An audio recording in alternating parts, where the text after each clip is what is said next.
All right, what's up, everybody? I know everybody's been looking at this thing lately.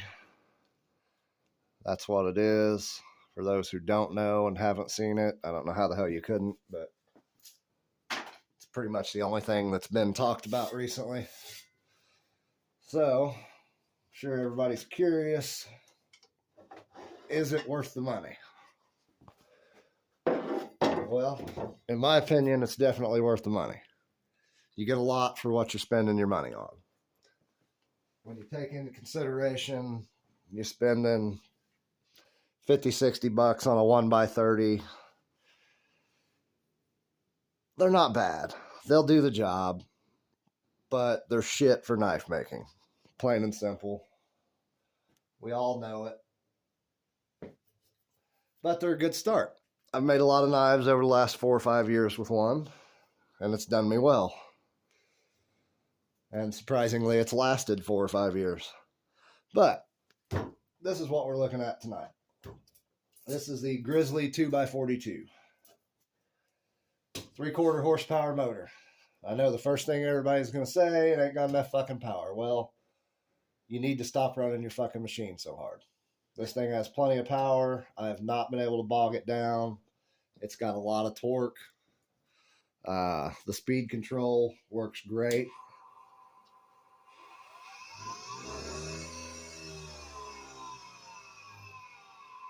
Does exactly what a speed control is supposed to. First off, you don't need to cut the ends off of these. I don't know why guys feel like they need to cut the ends off of these. There's a neat little trick where you pull them out and they move positions. Pretty fucking wild, right? So, the platen that comes on this is not the platen. This is something I added. This piece of 8670 that I mounted to it.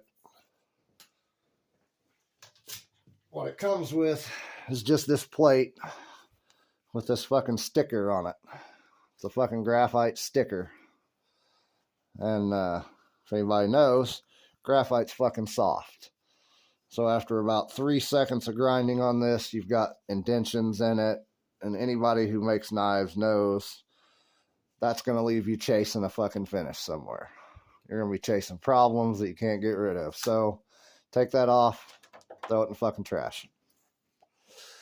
Get you a piece of good steel, grind it down nice and smooth, mount it to the plate. I just drilled it, tapped it, heat treated it. There it is. As far as this goes, everything on this is pretty solid. I mean, it's a $300 machine, so it's not built like a fucking tank, but it's solid enough to do the job. The rollers are smooth. They are crowned a little bit. All of them are, except for the drive wheel.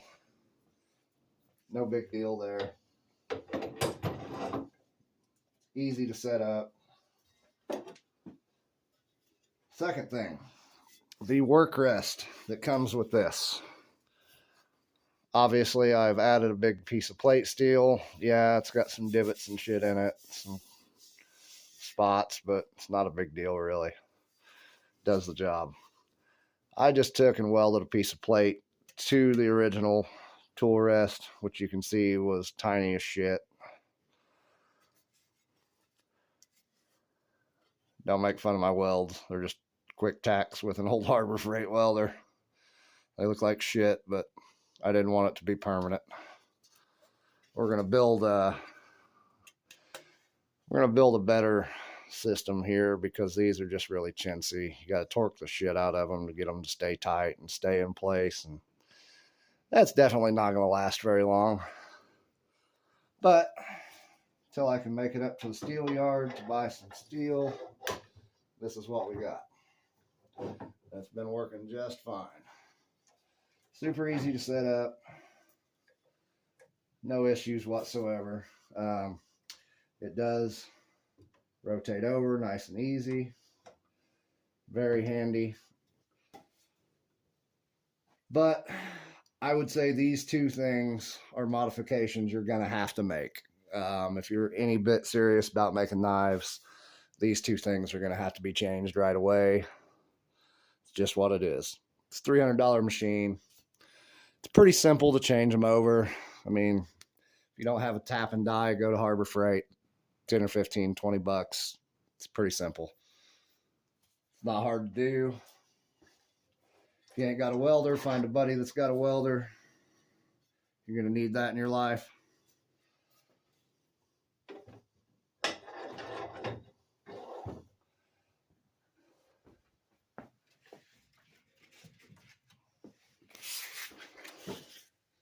Belt changes, super simple.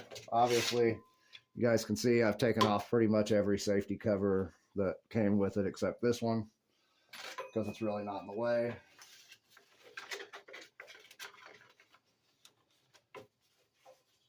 And yes, for the people that are wondering, there is a great selection of 2x42 belts. And this will run 2x48 belts as well. Just slide the platen out a little farther. Not a big deal.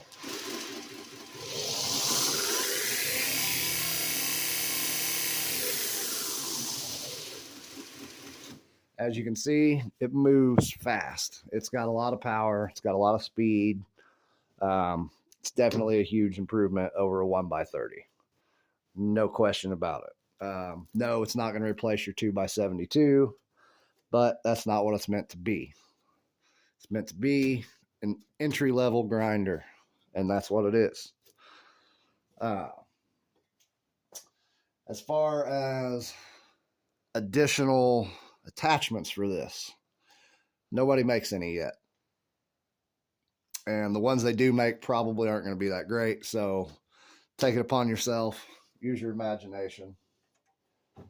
Come up with something that works. The biggest thing that I have found that is very helpful to have as a knife maker and will save you a lot of time fiddle fucking around is a small wheel attachment. They are invaluable.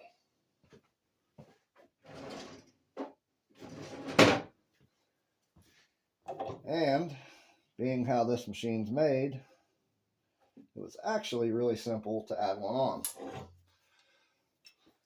This was just cheap eBay setup. Had another piece that went back to here at an angle for support. It's meant to actually bolt on to the side of a tooling arm, but I pulled out the gauges, and this is actually the same thickness as the tooling arms that everything else is mounted to. Take that thick coating that these guys put on here, grind it off. As you can see, I had to take off about 1/4 inch right here to get it slide in there. Easy peasy. Nothing to it. You've already got everything you need to modify it.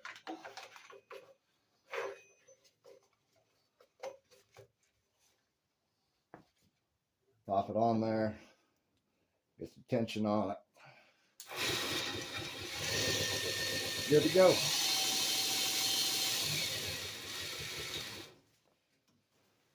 That was a big thing for me with having this. This is going to save me tons of time. As far as a contact wheel, I don't really do a lot of hollow grinding. And from what I've seen through playing with this, unless you put a bigger tooling arm on here and run a 2x72 belt, I just don't think you're going to have enough belt to get a contact wheel of any size. Anybody who's done hollow grinding knows a 6 or 8 inch wheel really isn't enough. You need a bigger wheel to do hollow grinding and make them properly. So maybe down the road, that's something I'll do, but probably not going to do right now because I just don't do a lot of hollow grinding. It's built pretty well. I mean, I really can't complain too much. I'm very happy with the money I spent on it. It's got a little spots right there. Put your tooling arms out of the way. pretty handy. But yeah, it's a good machine. I would suggest anybody looking to get into knife making or looking to upgrade from your 1x30, this is definitely a good option. It took me a couple hours to make the modifications I needed. Now it's rocking and rolling. So I've also heard some people had some trouble with these motors. A lot of people have having them burn up after an hour. I personally have had no issues yet, but that's not to say that I won't. But we'll see. We'll see how long it lasts. Hopefully they just had a bad batch of motors. Hopefully it's not a problem with all of them.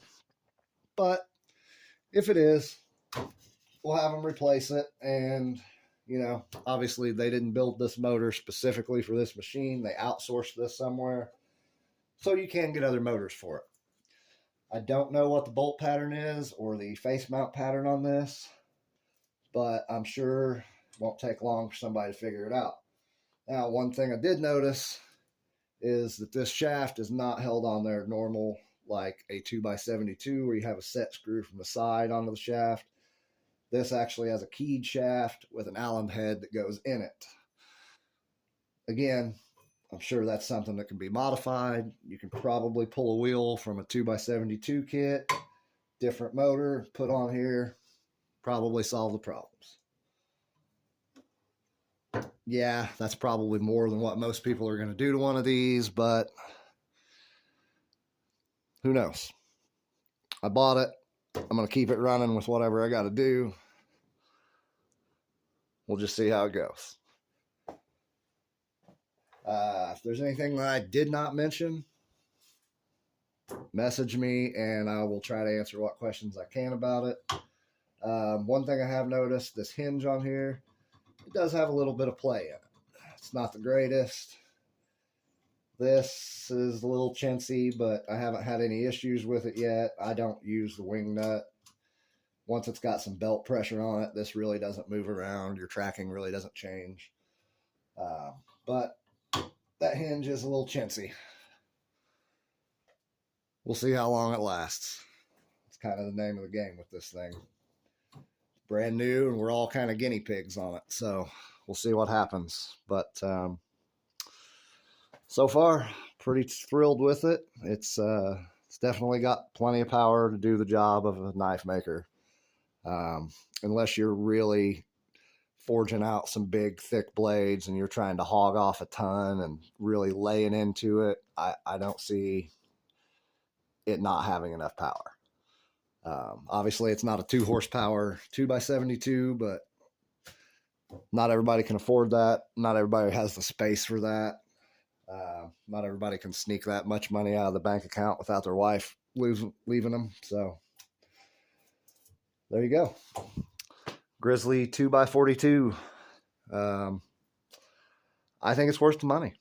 We'll see how long it holds up, and if I have any issues, I'll check back in with you guys and let you know. But so far, pretty excited about it. It's definitely going to speed things up around my shop. So everybody have a good night. Hope you enjoy.